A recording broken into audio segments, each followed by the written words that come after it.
Assalamu alaikum. Hello everyone, this is me Abrabal Situation. Welcome you to our virtual program English Practice Conversations. Hope I and my friends will be able to entertain you through today's conversation. Usually we discuss on multifarious topics in the discussion. It's an effort for the improvement of our speaking and listening skills in English. So let's start today's discussion and we're going to discuss on the beauty of Islam today and I think it will find you well.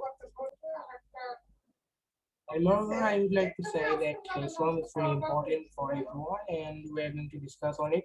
And inshallah, I hope so that after this meeting, for maybe for 20 or 30 minutes, you will be able to reach your mind with the uh, beautiful Islam religion, and we'll understand the outcome of the meeting will be.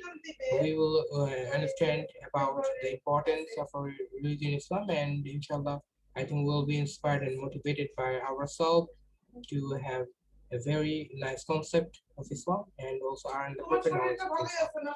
So I think we can start now and we're going to discuss about it. Assalamu alaikum, how are you? Walaikum salam wa rahmatullahi wa barakatuh. How's it going, man? Yes, I am doing fine. So I think you are looking gorgeous and nice. So congratulations. And so let's start. And we know we are going to discuss on the beauty of Islam today. So I think today's meeting will be very fruitful and enjoyable. And by watching this video recording, I think our viewers will be able to understand the beauty of Islam and they will be inspired by thyself and they will be also inspired to perform all the good habits of Islam. So I hope so, and I think you also hope that. So with that expectation, let's start our today's discussion, the beauty of Islam. Bismillahirrahmanirrahim. Okay, so do you want to start from me? Yes. Now I can start. So first of all, thanks for this precious opportunity. I hope I will accompany you for the next 20 minutes properly. Before starting the discussion, I would like to say I'm not an Islamic scholar or I'm not a very wise person, but I personally have some beliefs about my beloved religion, Islam. And I hope you will also be agreed with my thoughts and opinions. So we are supposed to talk about the beauty of Islam today, and inshallah we will. So I'd like to start from it. But well, if we want to focus on the beauty of Islam, first of all, we should focus on the 5 most basic things of Islam: Salat, Zakat, Saum, Hajj, and first of all, we have Iman. So if we want to focus on Salat, first of all, we will see that Salat is the most important ibadat of all. And if you just take a look at that, on the day of Qiyamah, we will have to answer Salat related questions very first time. And those who will be able to answer it properly will be the successful guys. So Salat is of great significance, and from Al-Quran, in a certain surah, Allah has clearly mentioned that is Aqimis Salat. Sorry, I mean that is Salatu Miftahul Jannat, which means Salat is the key to Jannat. But again, some of my non-Muslim brothers or sisters can ask this question, and that is, how Salat is the key to Jannat? Now, I will say the question lies in the Al-Quran very easily and very properly, and that is, Allah has actually properly mentioned, and that is, okay, is this a hadith? Okay, let me continue. Please don't interrupt. So Allah has also mentioned that obviously Salat derives a person from doing heinous acts or bad deeds. So here you can easily see the significance of Salat and why Salat is the key to Jannah. Again, a question can be raised, and that is, yes, there are many Muslims in the universe who say their prayer properly, but they get involved in many bad deeds. So this question can be raised: is Islam fake, or is Islam a devil, or is Quran fake? And I will answer this question by saying, man, please don't judge a religion by seeing its people's deed. This is not done, because no religion is actually a devil, but people are actually the devils who actually don't follow their religious books. And this is not only about Islam, this is about every religion, you know. In every religion, this is in every religion, good deeds are absolutely encouraged and bad deeds are discouraged. So if a man doesn't follow his religious book, it's only his problem. It's not the problem of the religion. So if you see in Al-Quran, Surah Al-Maun, Allah has clearly mentioned, and that is maybe Allazina hum an salatihim sahun, allazina hum yuraun. That means suffering is for those salat performers who are actually very careless about their salat and they just do it for a showcase. So if a man just performs his salat for a showcase, his salat will go in vain. Then how it can be accepted to Almighty Allah? So we should think about it. Contemplation is needed. So, but on the other hand, if a person is proper mu'min or Muslim, he will obviously have that iman that Allah is watching everything and he is observing me for all the while and I will have to answer him one day. So he will be then proper mu'min and he will perform his salat properly and all the doors of Jannat will automatically be opened for him. So thus salat is the key to Jannat. So I hope I've given you the answer. Now, I hope salat is the most significant, a very important ibadat.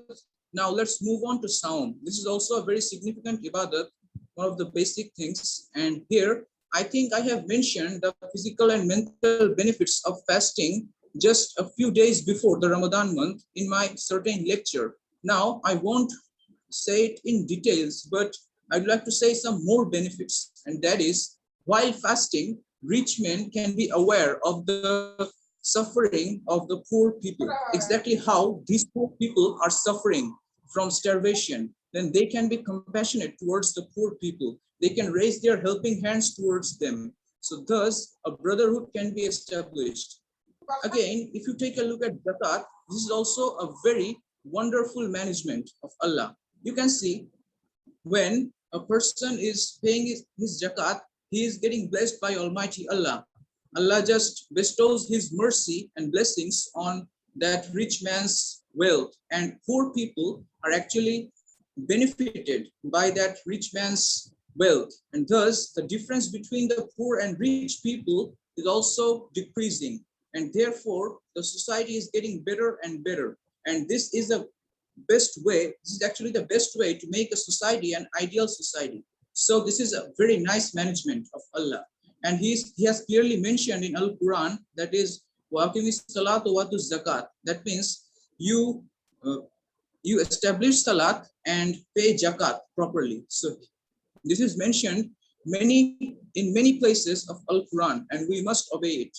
So the significance of zakat and saum we can easily notice, and both zakat and saum have the same significance, and that is the decreasing of the difference between the poor and the rich people, as I just mentioned. Now let's move on to Hajj.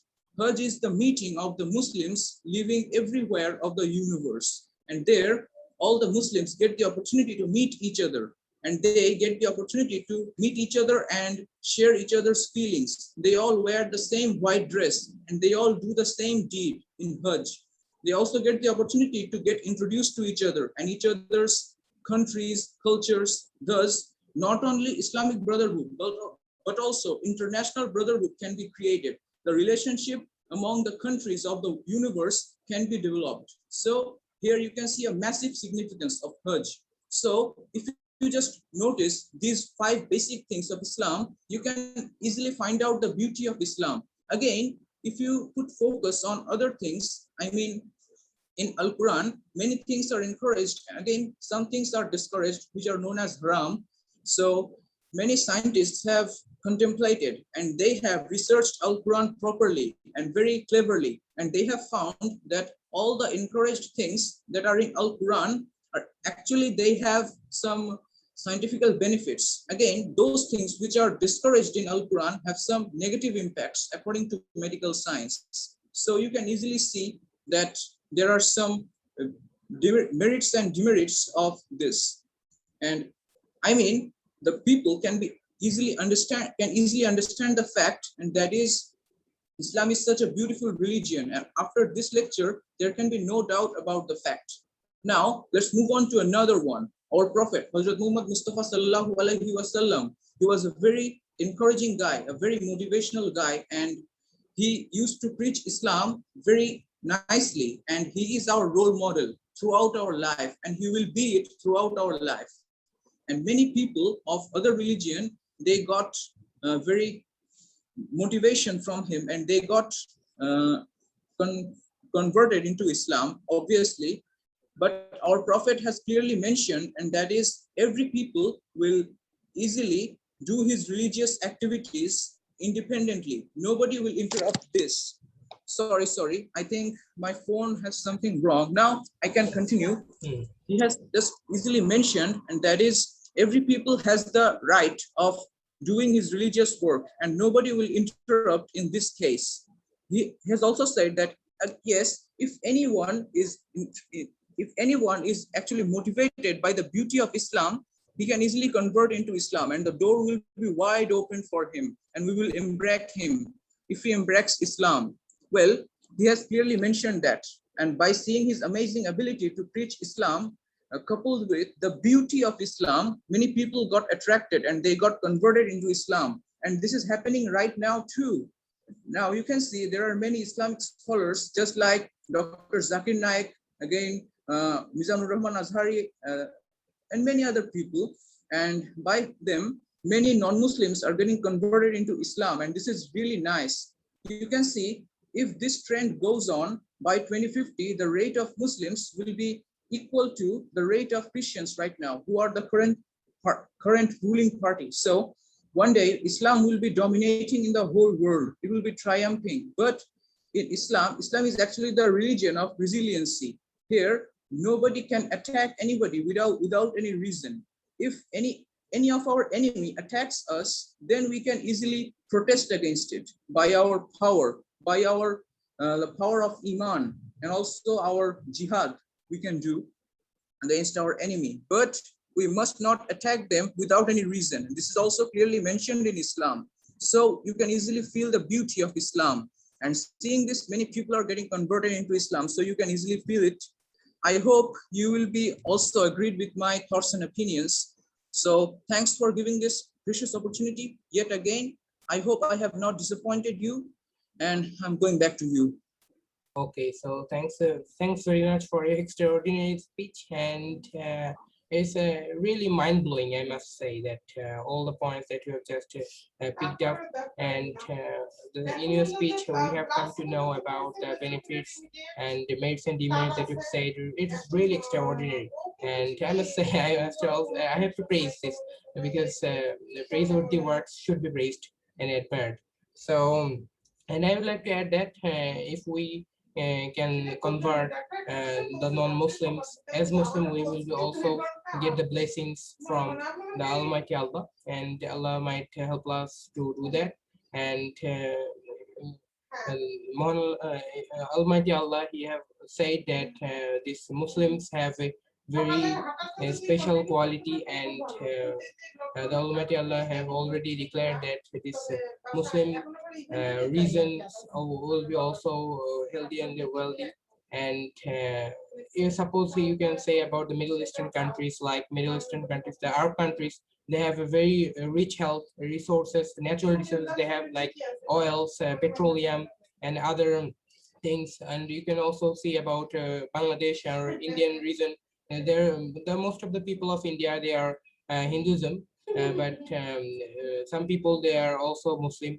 If you can see that there may be also most of the people have getting natural resources, and the Almighty Allah, He have already said that this Muslim community will have a blessing, and always this blessing will be on them from the Almighty Allah. So it's very important, and also you have mentioned very nicely, and I don't think so that I have to repeat it, and that is the scientific benefits that you have said. It's really nice, I must say, that the scientific benefits that you've said, the illegal and legal things that is permitted by Islam, and also the things that we should neglect. They are also very bad for our things. And I would like to also add that if we could think scientifically, and also if we can think about our religion Islam,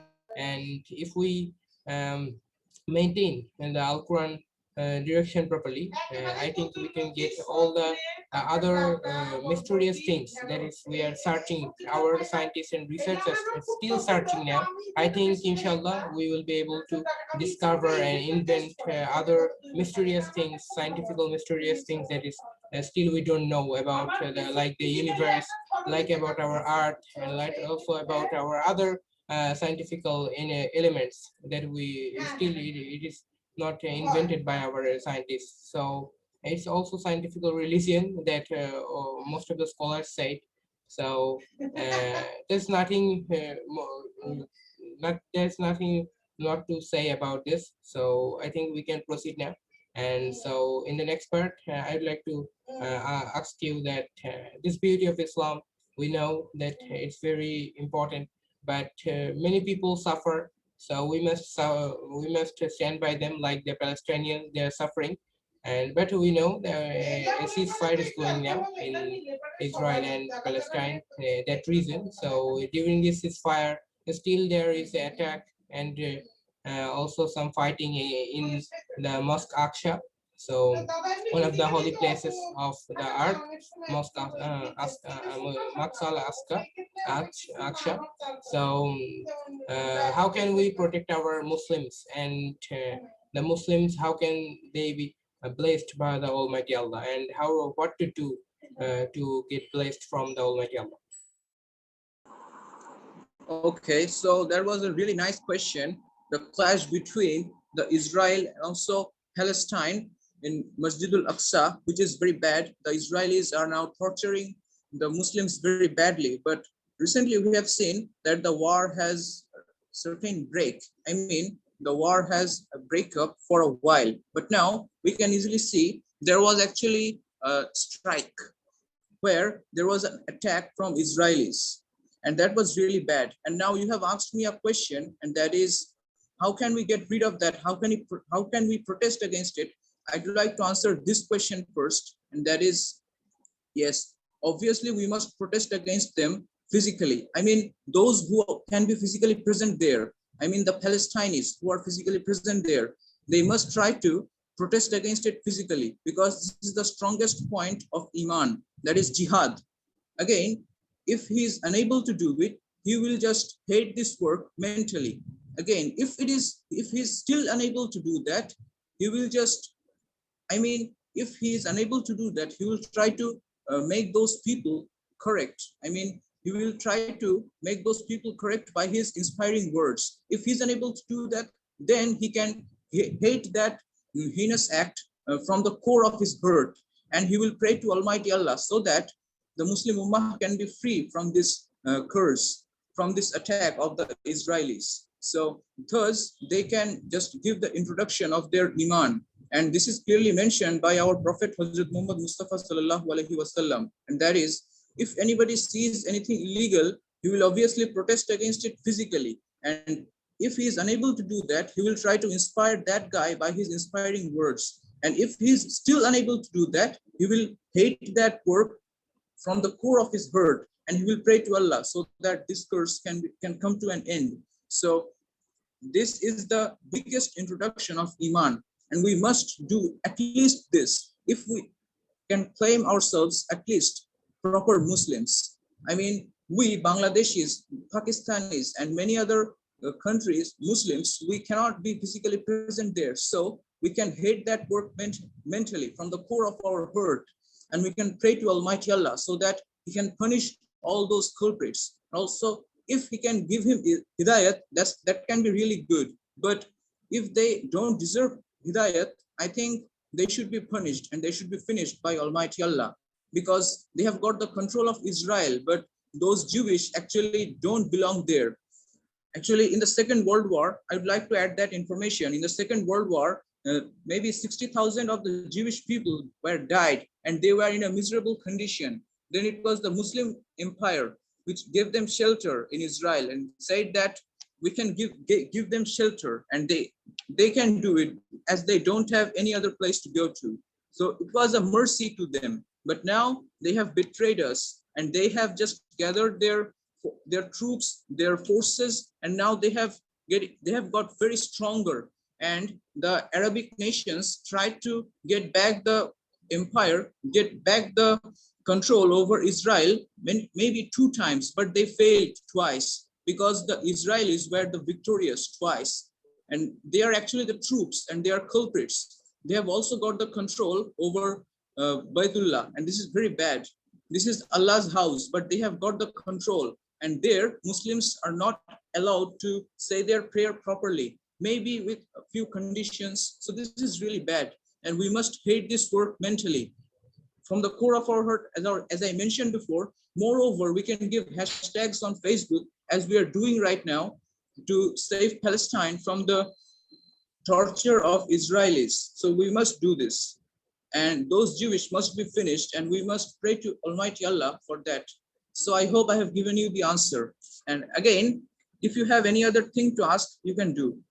Yes, so thank you very much for your informative answer. And I would like to say that you have said nicely, and we know about the history that the past history, in maybe in 1947 or maybe 1948, Hitler, and the then president of the then ruler of southern or North German, maybe Germany, and there maybe you have said the quantity of number, there may be 60 lakh people of Jewish. They were Jewish in religion. They just we have not so much to the desire of Adolf Hitler, so he just started to kill them. And at the time, the many people, many leader, many politicians, they say that how cruel could be Mr. Adolf Hitler. So, but we can know that what is his intention at the time. So after that, they migrated into Palestine, and the Palestinian people, the Muslims of Palestine, they just supported the Israelis and the Jews, and the Jews started to get shelter in Palestine, and within 20 years, maybe they claim that they have a state, they have a independent and sovereign state, that is Israel. So after that, the Arab countries just claim that you have said that Arab countries try to take back the responsibilities of that region they claimed as their uh, nation. So, but unluckily they couldn't do that. But now we know that Israel is getting bigger, and they are occupying their territories. Before it was not so much powerful than now, and I think uh, many other peoples are behind them, and they are getting supporting from them. They are taking weapons, also troops from the developed countries of the world. So I think the developed countries of the world must think about it, and they must stand by the people of Palestine, the Muslim of Palestine, and it's very important. So in this case, I want to say that Islam is a beautiful religion that we are discussing so far in this meeting, maybe for more than 20 minutes. So I would like to say that Islam permits us to be more polite. So we have to keep passions in mind, and we should also have a belief that, inshallah, within a few days, with the passage of time, you're talking about that we will be able to conquer the occupied lands, occupied territories that is consumed by the non-Muslims, and they're claiming without their proper authority. So they should not do that, but they are doing for their own reason. We don't know, but we should not do that. So we should keep in mind that Allah will help us. His blessing is always with us. So we have to be patient. We have to pray to the Almighty Allah, and try to earn the blessing. And also, you have said about nicely about jihad, the three types of jihad that you've said, that how can we do if the physically the present people, they can protest against this.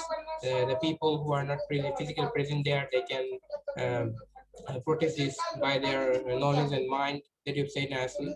So we can also do jihad because it's also important, and there is also a demand and also interest in Al-Quran that we have to protest ourselves against the bad and the terrorism in our society.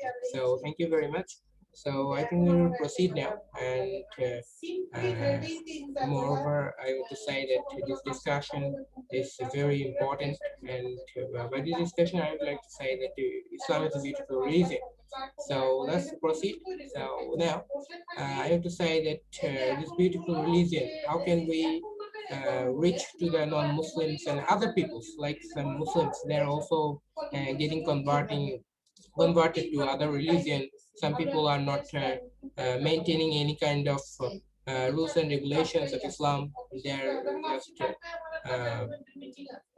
they're not also sometimes they're not making proper use of their time. They're also doing bad for the society. So how can we take back to our Islam religion, and how can we inspire to the beautiful rules and regulations of Islam? So was there a question? I actually was not so much attentive to that because I was just raising my hand. So can you please repeat your question again? Yes, so my question was that how can we inspire the people who are non-Muslims, and also even our Muslims Okay, I've who are understood. yeah, who are not also to the Muslims who are not I maintaining have the rules and understood. regulations of Islam. Okay, you don't need to make it details. I have understood, and that is many people are getting converted into many other religions, right? So mainly Christianity. Some of the Christians, they are just trying to convince the Muslims to accept Christianity, but this is absolutely not right. You know, Islam is the religion of peace, and it is also the religion of showing compassion. At that time, currently, I think many people are suffering. They may be of different religion, but we also raise our helping hands towards them. And we have made the statement where the Indians were in great trouble during the COVID-19 pandemic. And we Muslims helped them a lot with oxygens and also with ambulance and many other things, ICUs. So they must not forget that.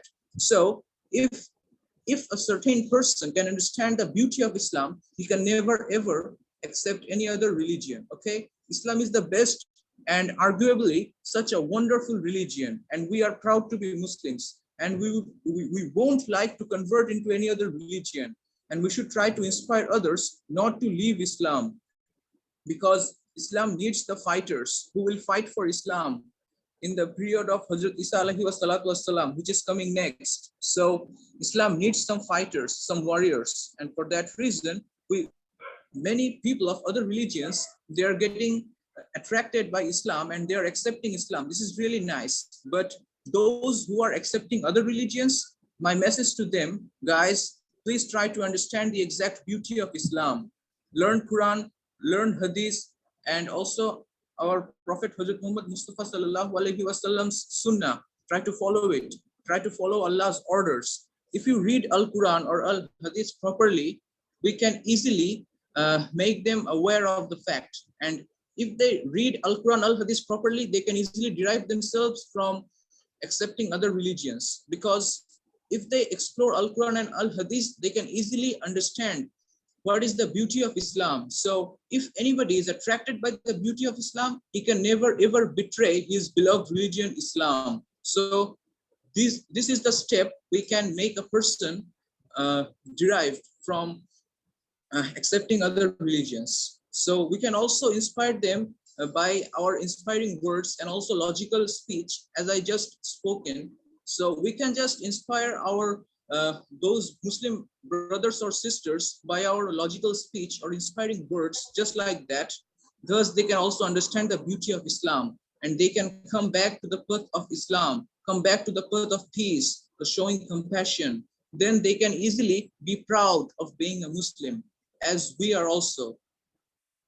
Okay, so thank you very much. So, and I think most of the people yeah, will be able to understand about the benefits and also benefits of becoming a Muslim Okay, I in have Islam. something to say. Yes, you can say.